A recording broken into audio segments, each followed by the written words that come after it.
സ്വയംവര പന്തലിന്റെ അപ്കമിംഗ് എപ്പിസോഡിലോട്ട് എല്ലാവർക്കും സ്വാഗതം.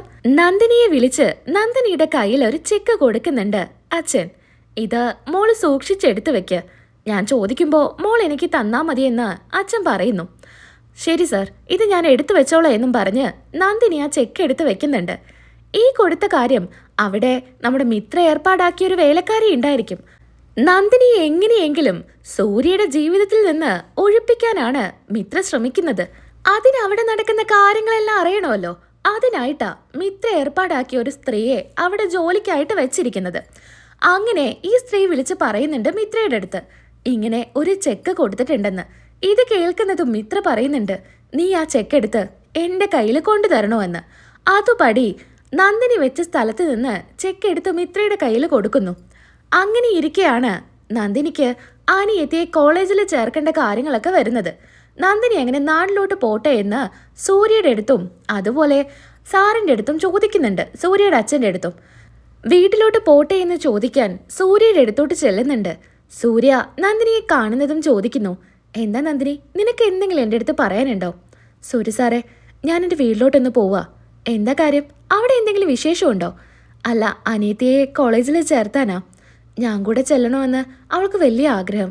അവിടെ ചെന്നാലേ ബാക്കി കാര്യങ്ങളൊക്കെ പറയാൻ പറ്റൂ. അല്ല, നിനക്ക് എന്തെങ്കിലും പൈസയുടെ ആവശ്യമുണ്ടോ? ഏയ് വേണ്ട, കയ്യിൽ പൈസയുണ്ട്, അത് മതി. അല്ല, എന്തെങ്കിലും നിന്റെ കയ്യിൽ പൈസയായിട്ട് വേണ്ടേ? കോളേജിൽ ചേർത്താനൊക്കെ പൈസയുടെ ആവശ്യം വരില്ലേ? അതൊന്നും വേണ്ട, അവൾക്ക് അത്യാവശ്യം മാർക്കൊക്കെ ഉണ്ട്. ഉറപ്പായിട്ടും അവൾക്ക് അവിടെ ഒരു സീറ്റ് കിട്ടുമെന്നാ എനിക്ക് തോന്നുന്നേ. എന്നാ ശരി, നീ പോയിട്ട് വാ. അല്ല, നീ ഇന്ന് തന്നെ വരുമോ? അത് പിന്നെ സൂര്യ സാറേ, ഞാൻ കുറേ നാളായില്ലേ വീട്ടിലോട്ട് പോയിട്ട്. ശരി, നീ പൊക്കോ, ഞാൻ നിന്നെ വിളിച്ചോളാം എന്നും പറഞ്ഞ് നന്ദിനി അവിടെ നിന്ന് പോകുന്നു. അച്ഛൻ്റെ അടുത്തും പറയുന്നുണ്ട് വീട്ടിലോട്ട് പോവാണെന്ന്. അങ്ങനെ നന്ദിനി വീട്ടിലോട്ട് ചെല്ലുന്നുണ്ട്. എന്നാൽ മിത്ര അതിനിടയിൽ അച്ഛനെ വിളിച്ച് ഒരു കാര്യം ആവശ്യപ്പെടുന്നുണ്ട്. അച്ഛാ, എനിക്കൊരു ഉപകാരം ചെയ്തു തരണം. ഈ പറയുന്ന കോളേജിൽ എനിക്കൊരു സീറ്റ് വാങ്ങിച്ചു തരണം. അങ്ങനെ അച്ഛൻ അത് ഏർപ്പാടാക്കുന്നുണ്ട്. എന്നാൽ മിത്ര അതിനിടയിൽ വേറൊരു കാര്യം കൂടെ ചെയ്യുന്നുണ്ട്.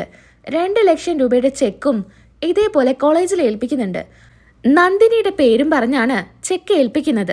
അനിയത്തിക്ക് അവിടെ സീറ്റിനായിട്ട് നന്ദിനി കൊടുക്കുന്ന പൈസ. എന്നാ പാവം നന്ദിനി ഇതൊന്നും അറിയാതെ അനിയത്തിയെ കൊണ്ട് കോളേജിലോട്ട് വരുന്നുണ്ട്. അവിടെ സീറ്റ് കിട്ടുമോ ഇല്ലേ എന്നൊക്കെ പേടിച്ചാണ് 2 പേരും വരുന്നത്. ചേച്ചി, എനിക്കിവിടെ സീറ്റ് കിട്ടില്ലേ? മോളെ, ഉറപ്പായിട്ടും കിട്ടും. നീ ആഗ്രഹിച്ച കോളേജല്ലേ, നിനക്കിവിടെ എന്തായാലും സീറ്റ് കിട്ടും. നമുക്ക് എന്തായാലും അവരോട് സംസാരിക്കാം എന്നൊക്കെ നന്ദിനി പറയുന്നു. അനിയത്തിയുടെ കൈയും പിടിച്ച് ഉള്ളിലേക്ക് കയറുന്നുണ്ട്. അവിടെ ചെല്ലുമ്പോൾ ഒട്ടും പ്രതീക്ഷിക്കാതെ അവരവിടെ സീറ്റ് നൽകുക എന്ന് പറയുന്നു. ഇതിനിടയിൽ മിത്ര കളിച്ചൊന്നും നന്ദിനി അറിയുന്നില്ലല്ലോ. മിത്രയുടെ കളിയായിരിക്കും എല്ലാം. പുറത്തിറങ്ങുന്ന നന്ദിനി അനിയത്തിയോട് പറയുന്നുണ്ട്, മോളെ, എനിക്ക് വിശ്വസിക്കാൻ പറ്റുന്നില്ല. മോൾക്ക് എന്തായാലും അഡ്മിഷൻ കിട്ടിയല്ലോ.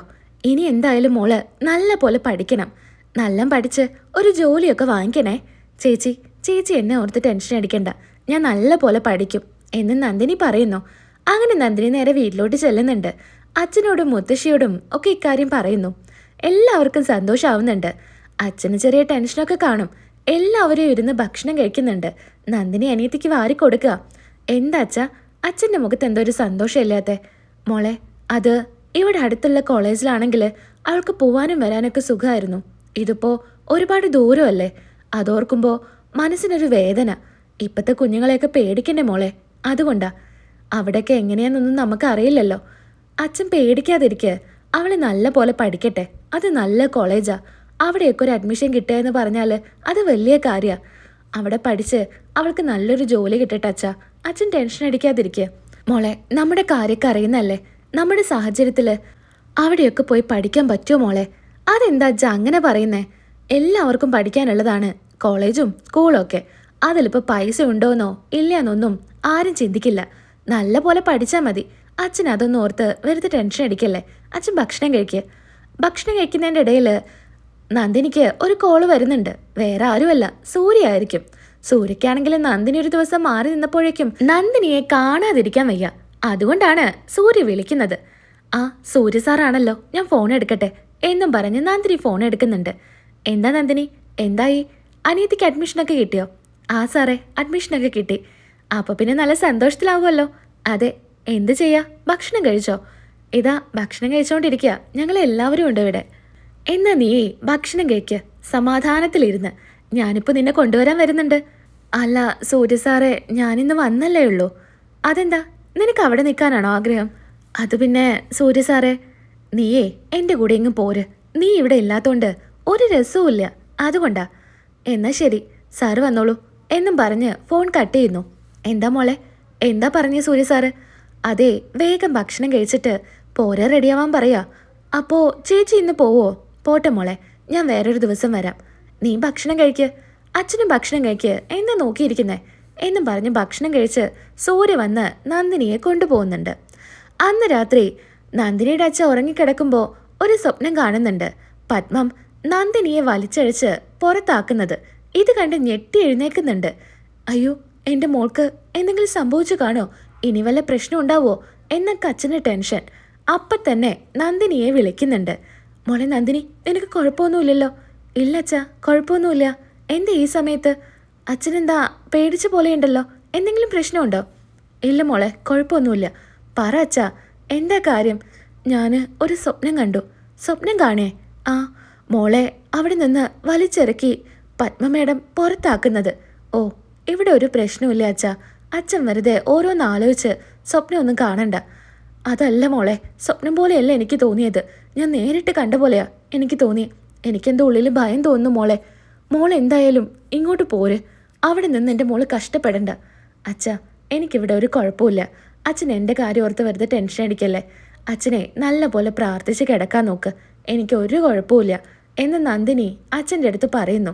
അങ്ങനെ ഫോൺ കട്ട് ചെയ്യുന്നുണ്ട്. അച്ഛനാണെങ്കിൽ ഭഗവാന്റെ അടുത്ത് പ്രാർത്ഥിച്ച് വീണ്ടും കിടക്കുന്നുണ്ട്. എൻ്റെ മോൾക്ക് ഒരു കുഴപ്പം ഉണ്ടാവരുതേ എന്ന് പ്രാർത്ഥിച്ച്.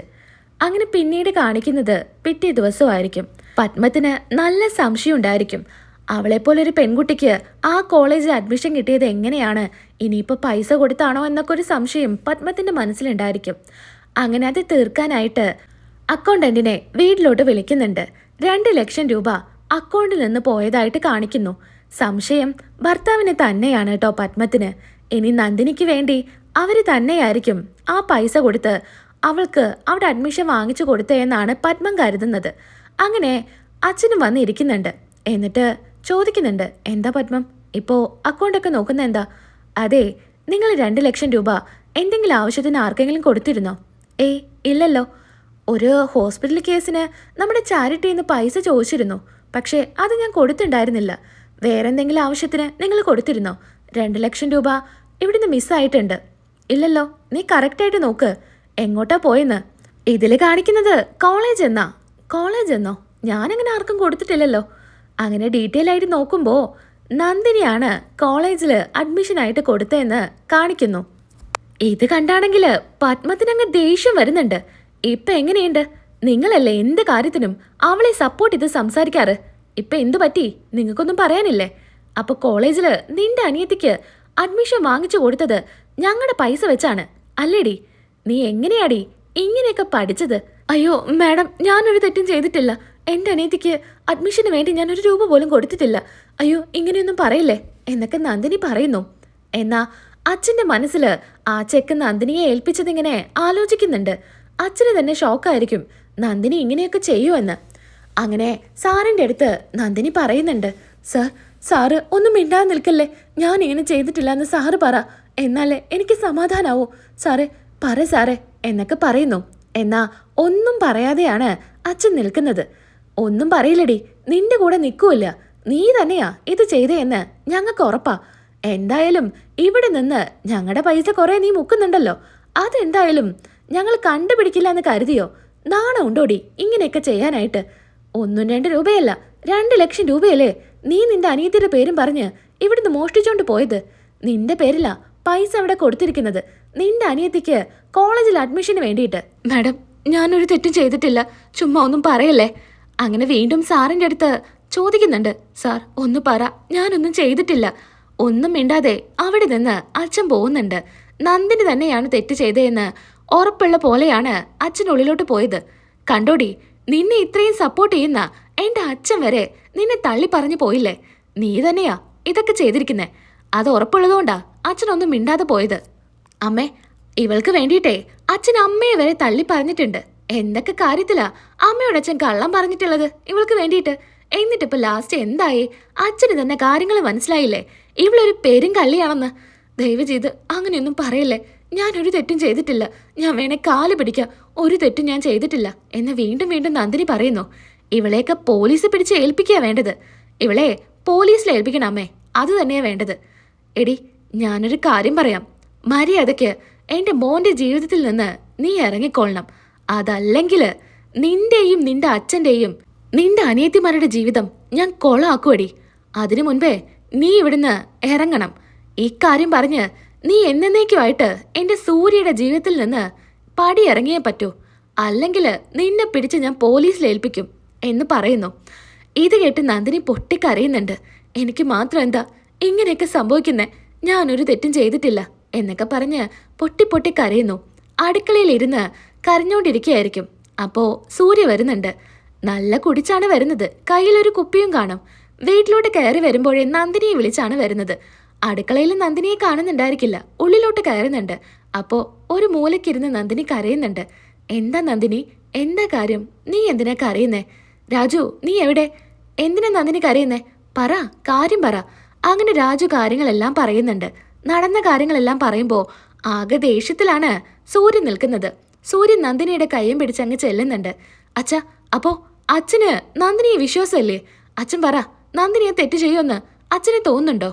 അവള് തന്നെയാണ് ഈ തെറ്റ് ചെയ്തിട്ടുള്ളത് എന്ന് പത്മം പറയുമ്പോൾ ദേഷ്യത്തിൽ സൂര്യ പറയുന്നുണ്ട്. മതി, നിങ്ങളോട് ഞാനൊന്നും ചോദിച്ചില്ല. അച്ഛാ, ഇവരോട് മിണ്ടാതിരിക്കാൻ പറഞ്ഞോ? എന്റെ കൺട്രോള് പോകുന്നുണ്ട്. ഞാൻ എന്തെങ്കിലുമൊക്കെ ചെയ്യും. അങ്ങനെ അച്ഛൻ്റെ അടുത്ത് ചോദിക്കുന്നു. പറ അച്ഛാ, ഇവളാ പൈസ എടുത്തേന്ന് അച്ഛന് തോന്നുന്നുണ്ടോ? പറ അച്ഛൻ, പറ. ഇവളാണ് തെറ്റ് ചെയ്തതെന്ന് അച്ഛന് തോന്നുന്നുണ്ടെങ്കിൽ ഈ നിമിഷം ഇവളെ വീട്ടിലോട്ട് കൊണ്ടുവിടും. പിന്നെ ഇവളെന്റെ ഭാര്യയായിട്ട് ഈ വീട്ടിൽ തുടരില്ല. അങ്ങനെ അച്ഛൻ പറയുന്നുണ്ട്. മോനെ, ഇവളുടെ കയ്യിൽ ഞാനൊരു ചെക്ക് കൊടുത്തിരുന്നു. നമ്മൾ രണ്ടുപേരും സൈൻ ചെയ്ത ചെക്കാ. നന്ദിനി ഇത് ചെയ്തേന്നൊന്നും ഞാൻ പറയുന്നില്ല. അവളിത് ചെയ്യില്ല എന്ന് എനിക്ക് ഉറപ്പാ. ആ സമയത്ത് പെട്ടെന്ന് കേട്ടപ്പോൾ എനിക്ക് എന്താ പറയണ്ടേന്ന് അറിയില്ലായിരുന്നു. അതുകൊണ്ടാ ഞാൻ ഒന്നും മിണ്ടാതെ ഇറങ്ങിപ്പോയത്. പിന്നീടാ എനിക്ക് മനസ്സിലായത്. ഞാൻ അങ്ങനെ ഒന്നും സംസാരിക്കാതിരുന്നപ്പോൾ നന്ദിനി ഒത്തിരി വേദനിച്ചു കാണും. അവൾ ഒരിക്കലും ഇങ്ങനെ ചെയ്യില്ലടാ. എനിക്കറിയാം, ഇതിന് പുറകിൽ എന്തോ സംഭവിച്ചിട്ടുണ്ട്. അതെന്താണെന്ന് നമുക്ക് കണ്ടെത്തണം. ഇത് കേട്ട് പത്മത്തിനും മക്കൾക്കും വല്ലാതെ ദേഷ്യം വരുന്നുണ്ട്. അപ്പോ നിങ്ങള് അവളുടെ ഭാഗത്ത് തന്നെയാ ഇപ്പോഴും? ഇത്രയേറെ തെളിവ് അവൾക്കെതിരെ കിട്ടിയിട്ടും നിങ്ങളൊക്കെ എന്തിനാ ഇവളെ സപ്പോർട്ട് ചെയ്യുന്നത്? ഇവളെപ്പോലെ ഒരുത്തി എന്റെ മരുമകളായിട്ട് ഈ വീട്ടിലോട്ട് കയറി വന്നപ്പോഴേ ഈ കുടുംബം മുടിഞ്ഞു. എല്ലാറ്റിനും കാരണം ഇവള് തന്നെയാ. മതി, ഇനി ഇവൾക്ക് നേരെ നിങ്ങൾ ഒച്ച ഉയർത്തിയാല് ഞാൻ ഇങ്ങനെയായിരിക്കില്ല പ്രതികരിക്കുക. ഇതിന് പുറകിൽ എന്താ നടന്നതെന്ന് ഞാൻ കണ്ടെത്തിയിരിക്കും. ഈ സൂര്യ പറയുന്നേ എന്ന് സൂര്യ ഉറക്കെ പറയുന്നുണ്ട്. ദേഷ്യത്തില് സൂര്യ അവിടെ നിന്ന് നമ്മുടെ നന്ദിനിയുടെ കൈയും പിടിച്ച് റൂമിലോട്ട് പോകുന്നുണ്ട്. നന്ദിനിയെ പറഞ്ഞ് ആശ്വസിപ്പിക്കുന്നുണ്ട്. നാളത്തെ എപ്പിസോഡില് ബാക്കി റിവ്യൂ ആയിട്ട് വരാം.